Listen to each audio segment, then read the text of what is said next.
Hello everyone, welcome back to a new video. आज हम लोग बात करने जा रहे हैं history of International Monetary Fund and साथ ही साथ इसके क्या काम होते हैं, क्या ऑब्जेक्टिव्स होते हैं, फंक्शंस क्या होते हैं। बस ये तीन चीज़ें आपको पता चलेंगी इस वीडियो के अंदर।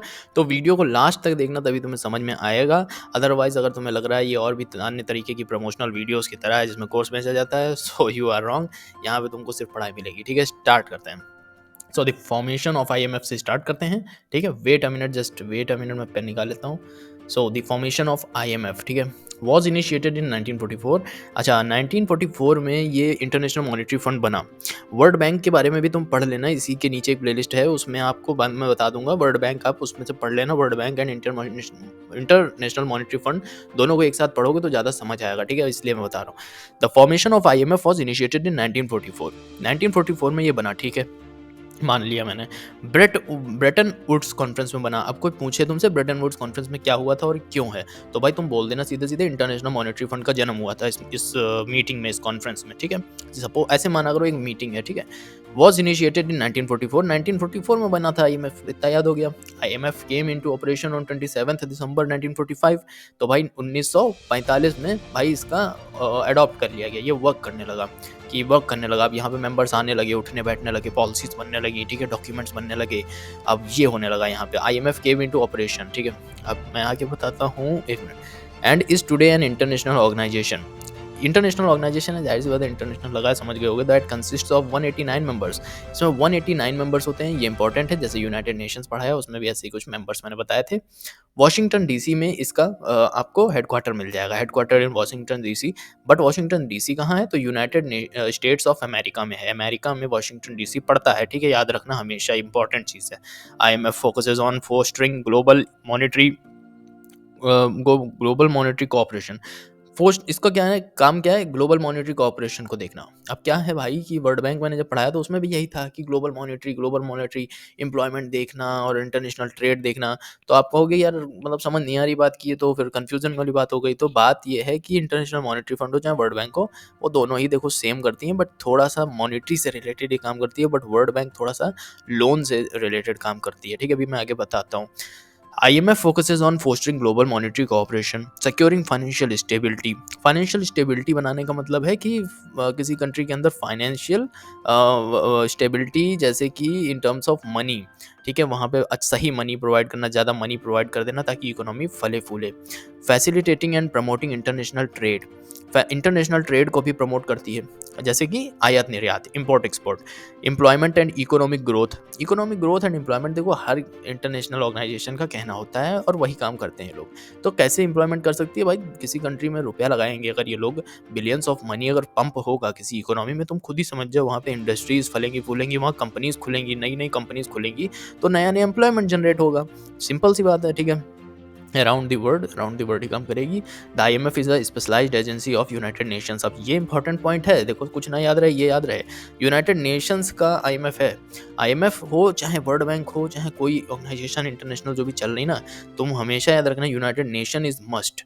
यूनाइटेड नेशन मैंने इसी के नीचे लिंक दिया है, उसकी वीडियो देख लेना, तुम्हें सब समझ आ जाएगा भाई यूनाइटेड नेशंस होता क्या है, और फिर ये वर्ल्ड बैंक क्यों जन्म ले लेती है, कहाँ से ये इंटरनेशनल मॉनेटरी फंड जन्म ले लेती है। टाइप कैटेगरीज में डिवाइडेड है ना यूनाइटेड नेशंस, तो उसके अंदर अपनी अपने काम के लिए अपनी अपनी एजेंसीज तैयार करी, उसने ब्रांच है। जैसे तुम हो, तुम्हारे साथ में तुम्हारी फैमिली जुड़ी है, तुम्हारे फ्रेंड्स जुड़े हैं, मैं जुड़ा हूँ, तुम्हारा टीचर जुड़ा है।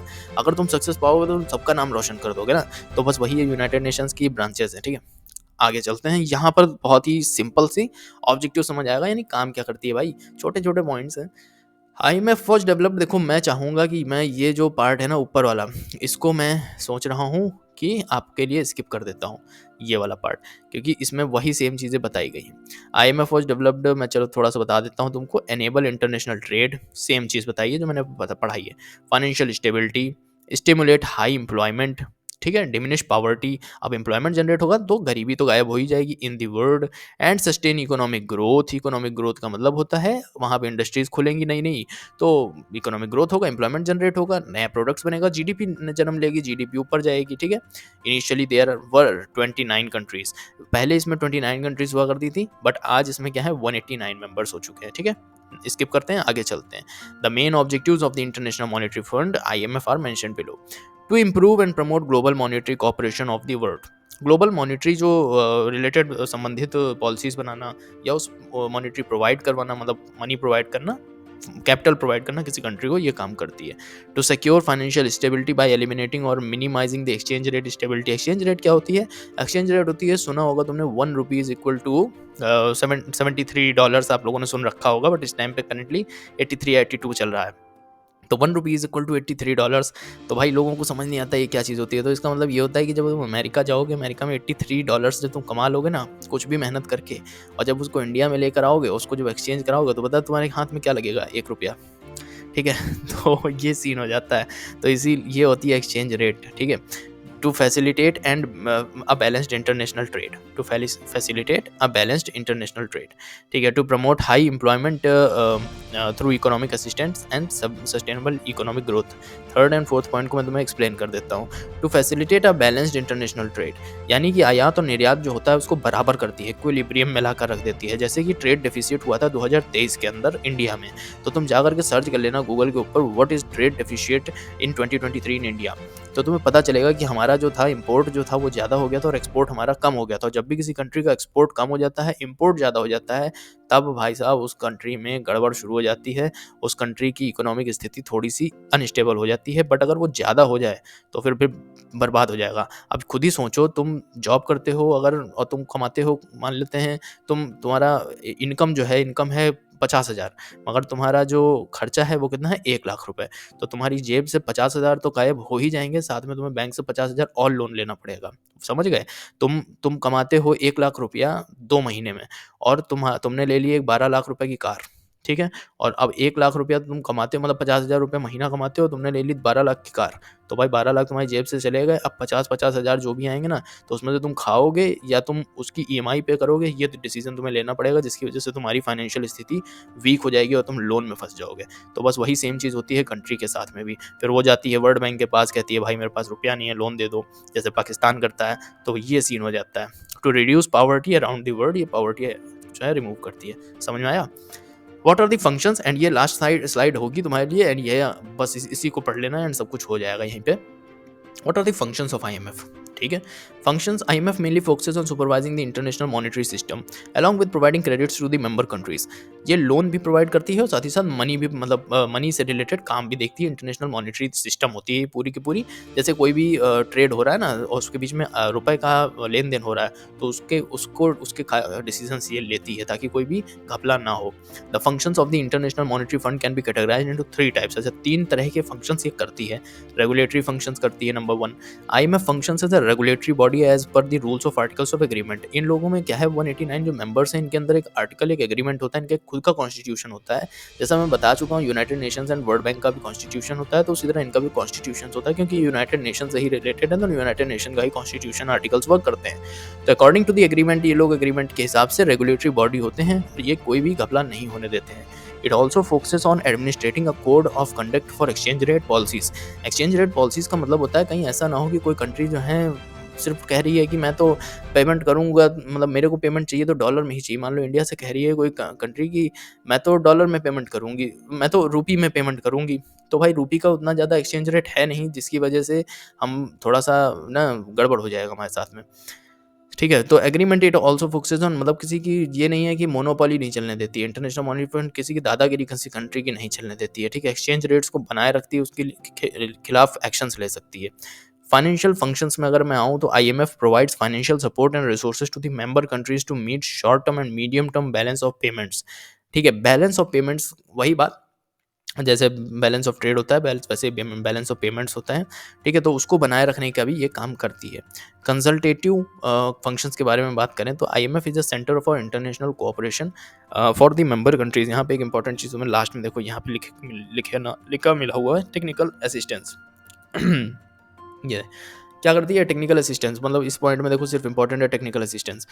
टेक्निकल असिस्टेंस क्या क्या काम करती है? टेक्निकल असिस्टेंस का एक एग्जांपल देता हूँ बहुत अच्छा सा। सपोज करो तुम एक चाय बनाने की, तुमने एक ग्रीन टी की स्टार्टअप लॉन्च करना चाहते हो कि मैं भाई ग्रीन टी बनाऊंगा, मेरी जैसी ग्रीन टी कोई बना ही नहीं सकता, मैं पहले से ही इलायची और लौंग कूट करके दूंगा, लोगों को मिक्स ही नहीं करना पड़ेगा, ये तुम्हारा यूनिक प्रोडक्ट है।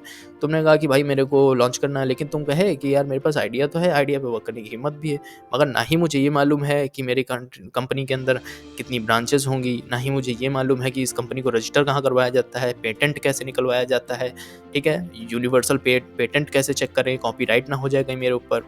ना ही मुझे ये पता है कि मैं अपनी कंपनी के अंदर कैसे फंक्शंस डिवाइड करूँगा, कौन होगा हमारा ऑडिटर, कौन होगा फाइनेंशियल मैनेजर, कौन होगा सीईओ, कौन होगा पार्टनरशिप, और कैसे इसके शेयर्स अलॉट होंगे, ठीक है? तो तुम्हें कुछ मालूम ही नहीं है। तो भाई तुम ऐसे में एक इन्वेस्टर के पास जाते हो, जैसे शार्क टैंक देखा होगा, तो एक इन्वेस्टर के पास जाते हो तो वो अगर वो कह देता है तुमसे कि हाँ, हाँ, ठीक है भाई, तुमको मैं इन्वेस्टमेंट भी दूँगा, मतलब कि तुमको मिलियंस ऑफ मनी भी दूँगा, और साथ ही साथ मैं तुमको टेक्निकल असिस्टेंट दूँगा। तो उसके अंदर ये होता है कि तुम्हें बस आइडिया पे वर्क करना है, और तुम्हें कुछ नहीं सोचना है कि ऑफ़िस कैसे बनेगा, कहाँ बनेगा, कैसा दिखेगा, और उसमें कौन-कौन एम्प्लॉइज़ होंगे, एम्प्लॉइज़ की भर्ती कैसे कराऊँ, एचआर कौन होगा, कुछ भी नहीं सोचना होगा। बस तुम्हें कंपनी बना करके तुमको दे दी जाएगी, तुम्हारे हाथों में रख दी जाएगी, बस तुम्हें उनके जो इन्वेस्टर का मनी है उस पर रिटर्न देना है, और उनके जो शेयर्स उन्होंने ले रखे हैं उस पर रिटर्न देना है, ये तुम्हारा काम होगा। तो देखो मैंने समझा दिया ना तुमको, एक बिज़नेस का पूरा सिस्टम ही समझा दिया।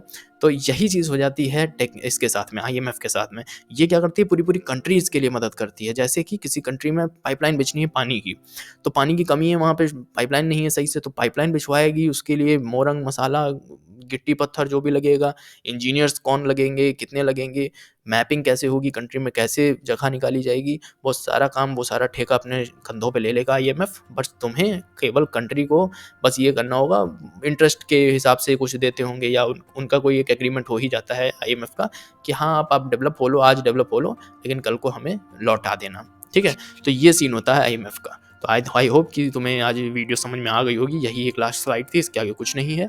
सो आई होप कि वीडियो समझ आई है। अगर इसी तरह की वीडियोस चाहिए तो प्लेलिस्ट को नीचे विजिट कर लो, डिस्क्रिप्शन में लिंक दिया है, वर्ल्ड बैंक पढ़ लो, यूनाइटेड नेशंस पढ़ लो, सारा समझ आ जाएगा, आईएमएफ समझ आ जाएगा, सब क्लियर हो जाएगा।